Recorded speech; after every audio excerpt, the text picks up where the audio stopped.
माशरा, मईशत, media, मजहब और माँ।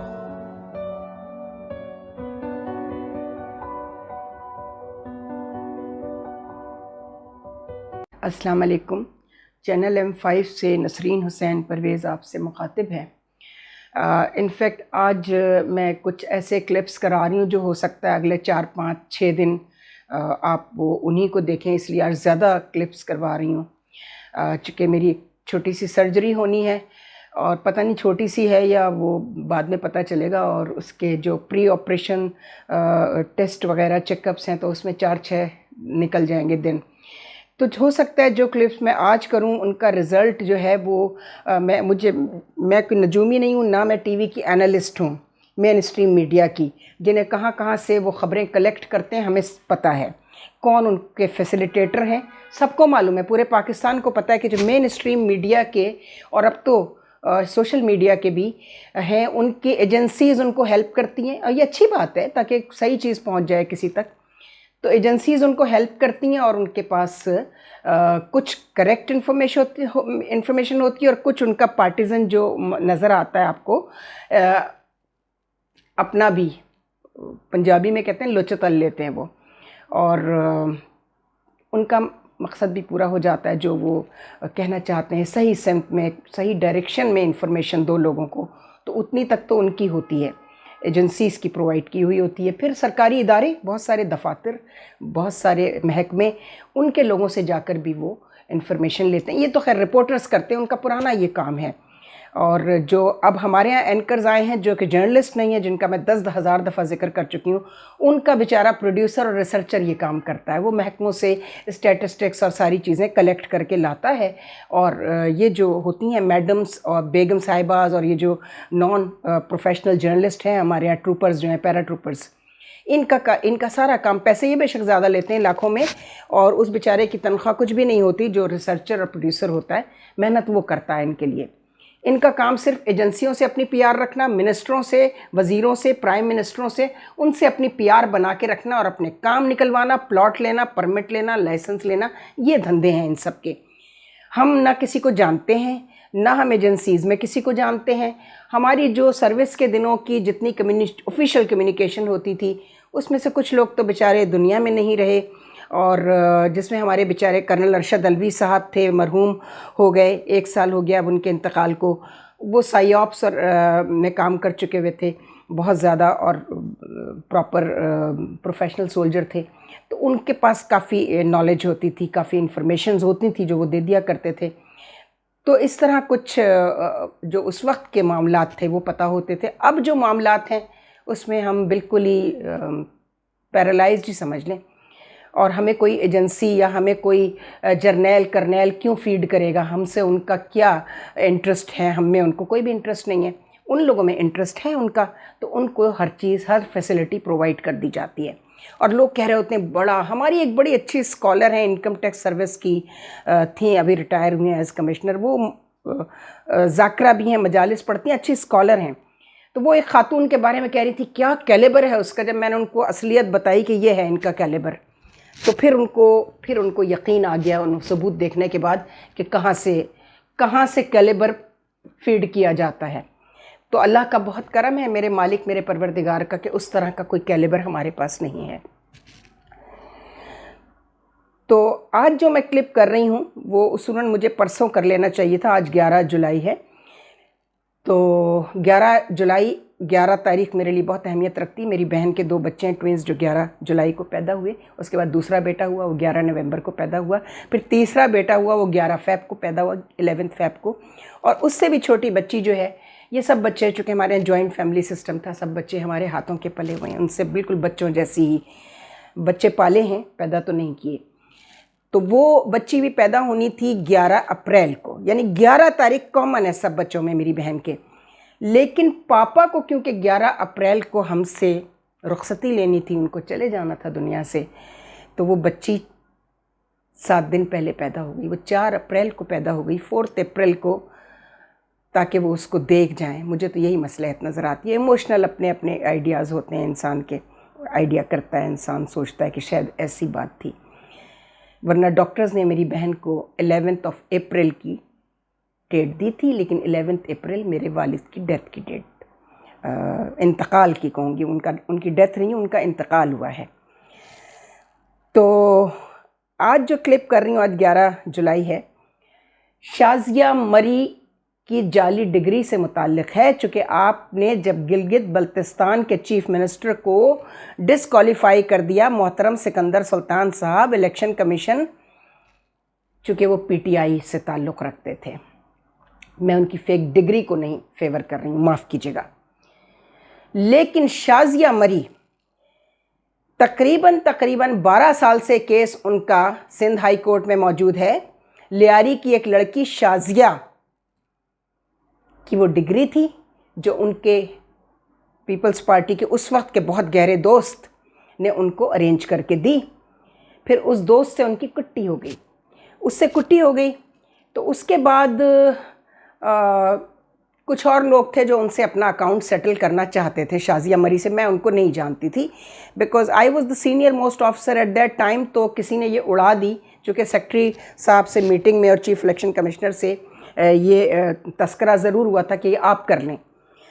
तो मैंने कहा कि नहीं जी, मैं ये सॉरी, आपसे इस पे माजरत इसलिए करूँगी कि मुझे मालूम है कितने लोगों की फ़ेक डिग्रीज़ हैं और वो MNAs और MPAs बनकर बैठे हुए हैं, और वो इतने रिसोर्सफुल हैं कि या तो वो मुझे ब्राइब ऑफ़र करने की कोशिश करेंगे, जो कि सवाल ही पैदा नहीं होता, या ऐसी सिफारिशें लगवाएंगे, वो भी नहीं सुनूंगी। तो मैं अपने लिए मज़ीद दुश्मनियाँ और नफ़रतें बढ़ाना नहीं चाहती, मुझे इससे दूर रखें। बहरहाल, तो वो एक और साहब थे, वो भी लेटरल एंट्री थी, पीपल्स पार्टी के थे, अफजल खान, आप उनको अक्सर देखते होंगे। हालांकि वो कभी एडिशनल सेक्रेटरी नहीं रहे, और वो अपने नाम के साथ सेक्रेटरी भी लिखवा देते हैं माशाल्लाह। जो हाँ, क्योंकि हमारे यहाँ बड़े बेखबरे प्रोड्यूसर्स और बड़े बेखबरे एंकर्स हैं ना, उनको पता ही नहीं है। तो वो उनके नाम के साथ ट्रिगर चल रहा होता है, उनकी तख्ती नेम प्लेट चल रही होती है टीवी पे जब कभी उन्हें बुलाया जाता है। अफजल खान, जिनको आपने इमरान खान के साथ कंटेनर पे चढ़े हुए भी तकरीर करते हुए देखा होगा, वो भी रिटायर्ड ऑफिसर हैं इलेक्शन कमीशन के। बहरहाल, तो उनकी जो नेम प्लेट चल रही होती है, उनका जो तारुफ चल रहा होता है कि साबका सेक्रेटरी इलेक्शन कमीशन या साबका एडिशनल सेक्रेटरी इलेक्शन कमीशन।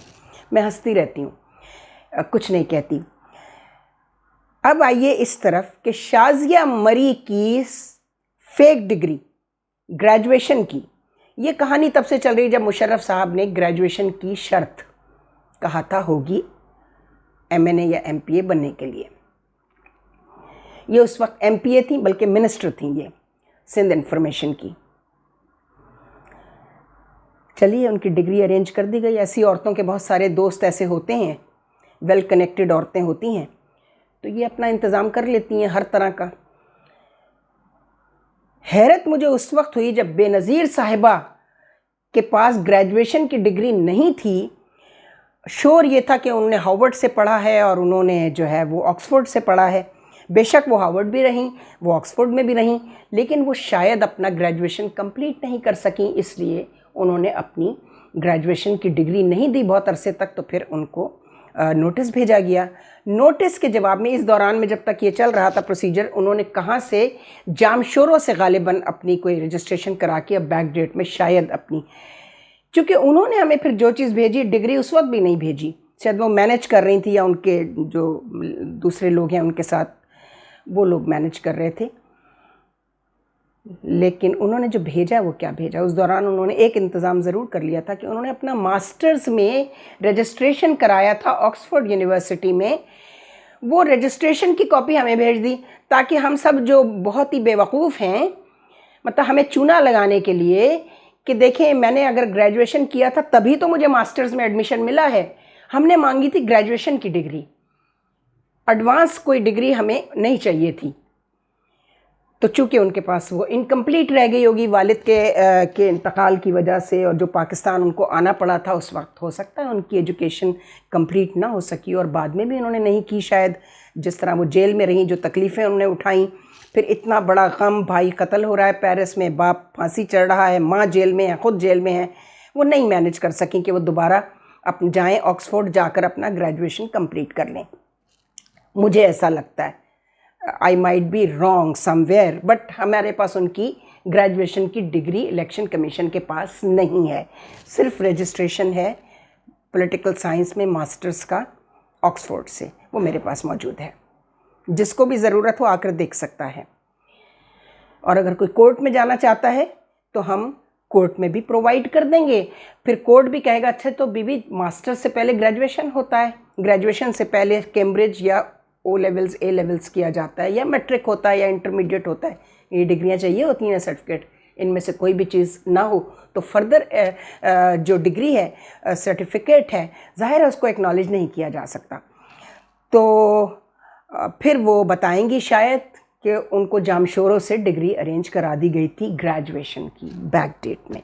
जैसे कि बहुत सारे हमारे सिंध के भाई बहन हैं जिनके पास, जो सरकारी नौकरियों में हैं, जामशोरों में ठीक ठाक ठप्पे लगते हैं।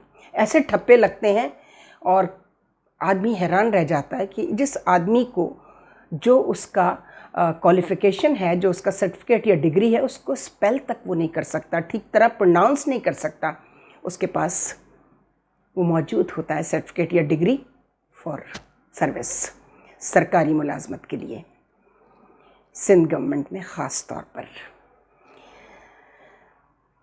तो आज भी बता दूं फेक डिग्रीज़ के हवाले से कि जब वो किस्सा हुआ तो वाहिद 2 पॉलिटिकल पार्टीज़ थी, जमाते इस्लामी और MQM, जिनके जितने MNAs NPS थे किसी के पास फेक डिग्री नहीं थी। बाकी बलूचिस्तान, सरहद, फाटा और लोगों ने मदरसों की डिग्रियां भी दी, बहुत सारे लोगों ने, और उस पर भी बड़ी बहस मुबाहिसे हुए। समरी गई कि जी मदरसे की डिग्री को क्या समझा जाए, ग्रेजुएशन की डिग्री समझा जाए या ना समझा जाए। ये लंबे किस्से कहानियां हैं, इस मुल्क में हर चीज़ हो सकती है। तो जनाब गिलगित बल्तिस्तान के चीफ मिनिस्टर का कसूर क्या है? अगर फेक डिग्री पर ही डिस्क्वालीफाई करना है तो जिसको शाजिया मरी अच्छी लगती है वो ये सुन लें कि अल्लाह को जवाब देना है उन्होंने। मैं हरगिज़ गिलगित बल्तिस्तान के चीफ मिनिस्टर की फेक डिग्री को सपोर्ट नहीं कर रही, लेकिन मैं ज़रूर इस बात को कंडेम करूंगी कि चूंकि PTI से दुश्मनी चल रही है सिकंदर सुल्तान साहब आपकी, लिहाजा आपने उनको तो डिस्क्वालीफाई कर दिया। शाजिया आपको अच्छी लगती है, बहुत लोगों को लगती है जिन्होंने डिग्री अरेंज करके दी। प्लस फैसल वाउडा साहब एक दिन मेरे घर आ गए जब उनको मैंने बताया कि इसकी तो फेक डिग्री है, और मैंने सारे डॉक्यूमेंट्स उनको दे दिए, और उन्होंने टीवी पर बैठकर डॉक्टर दानिश के प्रोग्राम में और 1-2 और प्रोग्राम्स में कहा कि जी शाजिया मरी की फ़ेक डिग्री है, मैं उसके लिए हाई कोर्ट जा रहा हूँ। अब इन सब के कान खड़े हुए। फॉर शाजिया मरी के बॉयफ्रेंड्स, तो मैं नहीं कहूँगी बुरा लफ्ज़, लोगों को एक तो ये नहीं पता कि फ्रेंड और बॉयफ्रेंड में क्या फ़र्क है। उनके दोस्त, जाहिर है वो उनके दोस्त ही थे ना जिन्होंने उनके लिए ये काम किया, तो उनके दोस्तों के कान खड़े हुए, चीफ मिनिस्टर सिंध के कान खड़े हुए, और वो लोग जो शाजिया से अपना अकाउंट सेटल करना चाहते थे, उन्होंने फैसल वाउडा से कहा कि ऐसे करो कि हम तुम्हें शाजिया से मिलवाते हैं। फिर वो शाजिया से उनको मिलवाया गया, और बरो गर्दन रावी, झूठ है या सच है मैं नहीं जानती, चूँकि मैं इल्ज़ाम नहीं लगाऊंगी, लोगों ने मोवेनपिक जो अब हो गया शेरेटन होटल था, वहाँ फिर फैसल वाउडा के साथ वो देखी गई। उसके बाद फैसल वाउडा बिल्कुल खामोश होकर बैठ गए। लेकिन मैंने आपसे कहा ना कि जिन्होंने डिग्री दिलाई थी और उनसे कुट्टी हो चुकी थी, और सिंध में कुछ ऐसे लोग थे जो उनसे अपना कोई पुराना अकाउंट सेटल करना चाहते थे। उन्होंने मेरी और शाजिया मरी की बहुत ज़्यादा लड़ाई कराने की कोशिश की, और वो लड़ाई तो उस तरह नहीं हो सकी, लेकिन मुझ पर ये इल्ज़ाम लगा कि मैंने उनको गालियाँ दी हैं और उनको थप्पड़ मारा है। मैंने एक दिन देखा टीवी पर ट्रिगर्स चल रहे थे, इसमें बेइज्जती शाजिया की हो रही थी। She was information minister of Sindh government, I was not, I was with election commission like other officers. मैंने तो उनको देखा तक नहीं था कभी, सिर्फ टीवी पे शायद कभी शक्ल देखी हो, तो मुझे इतना याद नहीं रहती हैं शक्लें, टीवी पे बहुत लोग आते हैं। ये 12 साल पुरानी बात बता रही हूँ आपको मैं, बल्कि 13 साल, ये 2009 की बात है। अब क्या होता है कि मुझे एक दिन एक लेटर मिलता है कि जी आपको कंपल्सरी रिटायरमेंट पर भेजा जा रहा है, चूँकि आपने सिटिंग मिनिस्टर को गालियाँ दी हैं और उनको थप्पड़ मारा है। उस बेचारी के साथ तो जो फिर मीडिया ने किया सो किया, लेकिन मैंने उनको फ़ोन किया और उनकी शायद एक बहन साहिबा थी जो उनके मामला तय किया करती थी जब वो इन्फॉर्मेशन मिलती थी इश्तिहारात के पैसे खाने में, वो भी बहुत आगे थी। उन खातून का नाम था कुर्रतुल ऐन, उनको ऐनी कहते थे। वो मैनेज करती थी फाइनेंशियल मैनेजमेंट, उनकी फाइनेंस मैनेजर थी वो। और जितना हरामखोरी का पैसा इश्तिहारात में होता है इन्फॉर्मेशन में, जिसमें शर्जील मेमन को जेल भी जाना पड़ा, नैब में उनका केस था, आज के दिन तक है, तो वो इनका भी था। लेकिन ये चूँकि खातून हैं और बड़ी पॉपुलर है मर्दों में, तो वहाँ भी इन्होंने मैनेज कर लिया। और अब मैं ये बात इसलिए कह रही हूँ कि इनकी वजह से मुझे कंपल्सरी रिटायरमेंट पर भेजा गया। मैं हज पर जाने वाली थी, मैंने सोचा मैं एक एप्लीकेशन तो डाल के चली जाऊँ, बाद में आके लड़ती हूँ सुप्रीम कोर्ट में, और मैं गई और मैं जीत गई। लेकिन क्योंकि मुझे पता वो एक हेयरिंग का ही केस था, लेकिन उनका काम हो गया था जो शाजिया मरी से अपना अकाउंट सेटल करना चाहते थे। ये होता है बहुत ज़्यादा होता है। उससे कहा उसके तुम्हारी फेक डिग्री जो है ना वो पकड़ी जाएगी, जो कि वहाँ वो जो नसरीन परवेज़ हैं उनके पास आ गई हैं फेक डिग्रीज, वो हैंडल कर रही हैं। इस तरीके से ये लोग अपनी जो गंदी सियासत करते हैं, उसी तरह की गंदी सियासत लोगों को लड़ाने के लिए भी करते हैं। मगर मुझे अफसोस है उनकी बहन पर कि उन्होंने इस मामले को साफ़ करने की कोशिश नहीं कराई। फिर मैंने कहा बच्चों मैं बताऊंगी तो ज़रूर तुम्हें। फिर मैंने चीफ मिनिस्टर से इनको एक ख़त लिखा, वहाँ से स्टैंप लगा के रिसीव करवाया, और मैंने शाजिया मरी और उसकी माँ की असलियत पूरी उस ख़त में लिखी कि जब मुझे रिटायर कर ही दिया है तो मैं वो काम भी तो कर लूँ जिसकी वजह से इन्होंने झूठा इल्ज़ाम लगा कर किया है। वो एप्लीकेशन मैं डालकर एक चीफ मिनिस्टर हाउस में कायम अली शाह साहब को और एक सिंध हाई कोर्ट में सुप्रीम कोर्ट में अपनी एप्लीकेशन डालकर मैं चली गई, क्योंकि मेरा अगला फर्दर मेरा ग्रेड 21 भी रोकना था। इन्होंने ये भी एक बदमाशी थी कि आप अभी कर देंगे तो 20 में ही रिटायर कर देंगे इसको। तो ये सारी बदतमीज़ियाँ होती रही हैं मेरे साथ। तो बहुत कुछ हुआ है। 22 साल इलेक्शन कमीशन ने जो रगड़े मुझे दिए हैं, और फिर उस पर तुर्रा ये कि मैं एजेंसियों की एजेंट हूँ। मेरी चार्जशीट पे लिखा जाता था मैं GHQ की एजेंट हूँ, तो वो कहाँ सब मैं MQM की एजेंट हूँ, हाँ वो भी। तो ये सब लोग कहाँ थे भाई? ज़मीन निकल गई थी, आसमान पे चले गए थे कहीं कि मुझे सपोर्ट करने कभी कोई नहीं आया। तो मैं यही पूछना चाहती थी, मैंने कोर्ट में लिख कर दिया, जज साहिबान को कहा कि ये जो आप चार्जशीट्स देख रहे हैं पिछले 22 सालों में जो कुछ हुआ है, पूछिए इनसे कि वो लोग कहाँ हैं, मैं जिनकी एजेंट हूँ वो मुझे बचाने क्यों नहीं आते।